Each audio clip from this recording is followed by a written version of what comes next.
নমস্কাৰ সকলোকে স্বাগতম জনাইছো আমাৰ এডুকেশ্যন ইউটিউব চেনেল জ্ঞান পোহৰলৈ বন্ধু-বান্ধৱীসকল আজি আপোনালোকৰ বাবে এই ভিডিঅ'টিত পুনৰ অসম চৰকাৰৰ বিভিন্ন ধৰণৰ কম্পিটিটিভ এক্সামৰ কাৰণে কিছুমান আমি জিকে প্ৰশ্নোত্তৰ লৈ আহিছো যিকেইটা প্ৰশ্নোত্তৰ আপোনালোকৰ আসাম কম্পিটিটিভ এক্সামৰ গ্ৰেড 3 আৰু গ্ৰেড 4 পোষ্টৰ কাৰণে অতি গুৰুত্বপূৰ্ণ হ'ব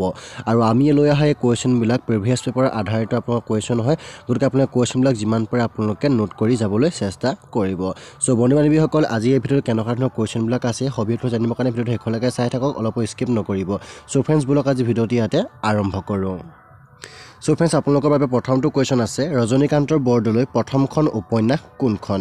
দা first novel by Rajanikanta Bordoloi was ইয়াত আপোনালোকৰ চাৰিটা অপচন থাকিব তাৰ ভিতৰত আপোনালোকৰ শুদ্ধটো যদি জানে আপোনালোকে আমাক কমেণ্টৰ জৰিয়তে জনাব পাৰিব সো ইয়াৰ উত্তৰটো হৈছে আমাৰ অপচন নম্বৰ খ মিৰি জীয়ৰী ৰজনীকান্ত বৰদলৈ প্ৰথমখন উপন্যাস হৈছে মিৰি জীয়ৰী 2 নম্বৰ প্ৰশ্নটো আছে বাদশাহ খান কোন স্বাধীনতা সংগ্ৰামীৰ উপনাম আছিল বাদশাহ খান was the nickname of which freedom fighter ইয়াৰ উত্তৰটো হৈছে অপচন নম্বৰ ক টু খান আব্দুল গফৰ খান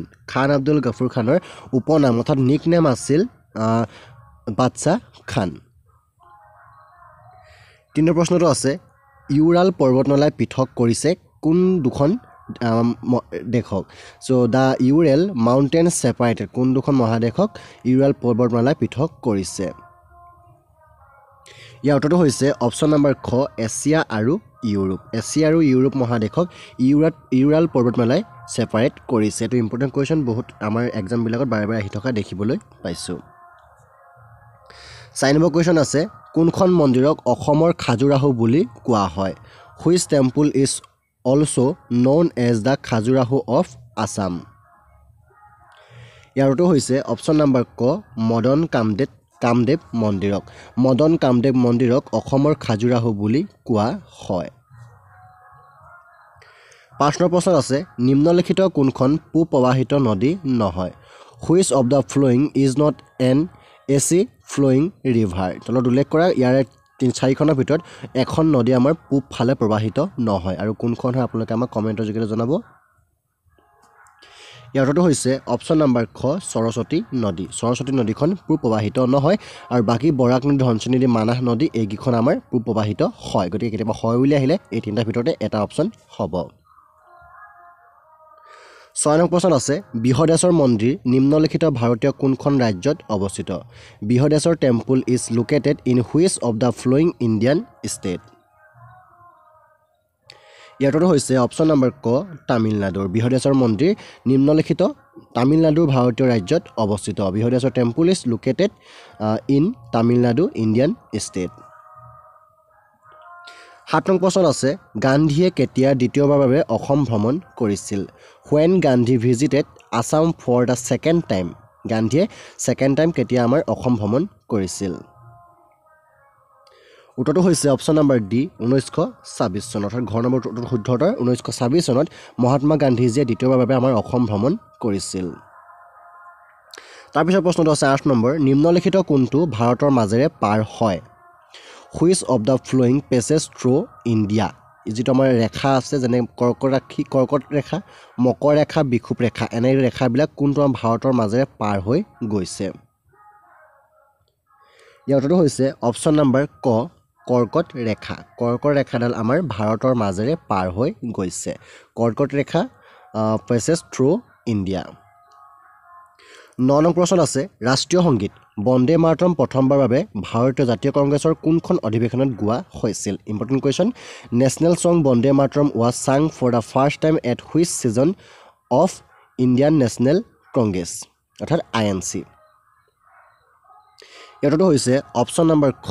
1896 কেলকাতা সিজন অৰ্থাৎ কলিকতাৰ অধিৱেশনত 1896 চনৰ কলিকতা অধিৱেশনৰ ৰাষ্ট্ৰীয় সংগীত বন্দে মাতৰমটো প্ৰথমবাৰৰ বাবে তাত গোৱা হৈছিল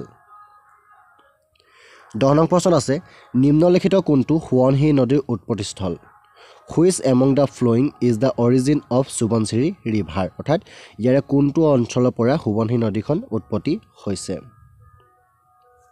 উত্তৰটো হৈছে অপচন নম্বৰ গ হিমালয়ৰ পৰা সোৱণশিৰি নদী উৎপত্তি হৈছে 11 নং প্ৰশ্ন আছে চীনক পাকিস্তানৰ সৈতে সংযোগ কৰা ঘাইপথটোৰ নাম কি what is the name of the highway that connects China to Pakistan চীন আৰু পাকিস্তানৰ সংযোগ কৰা ঘাইপথটোৰ নাম কি উত্তৰটো হৈছে অপশ্যন নম্বৰ গ কাৰাকোৰাম হাইৱে চীন আৰু পাকিস্তানক সংযোগ কৰিছে মনত ৰাখি থ'ব ইম্পৰ্টেণ্ট কুৱেশ্যন হয় 12 নম্বৰ প্ৰশ্ন আছে কোন আইনে দ্বৈত শাসন প্ৰণালী প্ৰৱৰ্তন কৰিছিল which act introduced the system of ডাইচি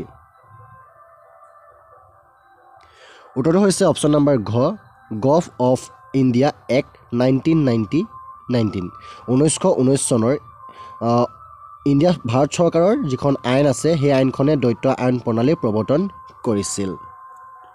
13 প্ৰশ্ন আছে বিটিএডি কেতিয়া গঠিত হৈছিল when was BTAD from BTAD নিশ্চয় গম পায় বিটিএডি আমাৰ কেতিয়া গঠন হৈছে উত্তৰটো হৈছে অপশ্যন নম্বৰ গ টু 2003 চনত বিটিএডি অৰ্থাৎ বড়োলেণ্ড ট্ৰাইবেল এনেকুৱা এটা আছিলে এইটো আপোনালোকৰ গঠন হৈছে 2003 চনত 14 প্ৰশ্ন আছে ভাৰতীয় স্বাধীনতা আইন কোন বছৰত গৃহীত হৈছিল the Indian independence act was pressed in which year কোন বছৰত ভাৰতীয় স্বাধীনতা আইন গৃহীত হৈছিল উত্তৰটো হৈছে অপশ্যন নম্বৰ ক জুলাই 1947 চনৰ জুলাই মাহত ভাৰতীয় স্বাধীনতা আইন গৃহীত কৰা হৈছিল শেষৰটো প্ৰশ্ন আছে 15 নম্বৰত কোনখন ৰাজ্যক টাইগাৰ ষ্টেট বুলি কোৱা হয় which state is known as tiger state ইয়াৰটো হৈছে অপশ্যন নম্বৰ গ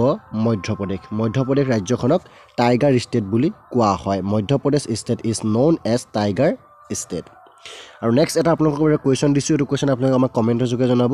অসমৰ আটাইতকৈ দীঘল ৰাষ্ট্ৰীয় ঘাইপথ কোনটো which is the longest national highway in Assam অসমৰ আটাইতকৈ দীঘল ৰাষ্ট্ৰীয় ঘাইপথ কোনটো হয় অপশ্যন দেখিছে national highway 10 national highway 31 national highway 37 national highway 12 ইয়াৰে কোনটো হয় আপোনালোকে আমাক কমেণ্টৰ যোগে জনাওক আপোনালোকৰ কমেণ্টৰ আমি সহায় পালে যথেষ্ট উপকৃত হ'ম আৰু ভিডিঅ' চাই যদি ভাবে লাইক কৰিব লগতে আমাৰ বন্ধু বান্ধৱীলৈ ভিডিঅ' যিমান পাৰে শ্বেয়াৰ কৰিব তাৰপিছত যদি এনেকুৱা ভিডিঅ' চাই থাকিব বিচাৰে তেন্তে আপোনালোকে আমাৰ চেনেল ছাবস্ক্ৰাইব কৰি ৰাখিব লগতে ঘণ্টা বেলটো বজাবলৈ নিশ্চয় নাপাহৰিব চ' ফ্ৰেণ্ডছ আজি ভিডিঅ'টো ইমানেই আছিলে ধন্যবাদ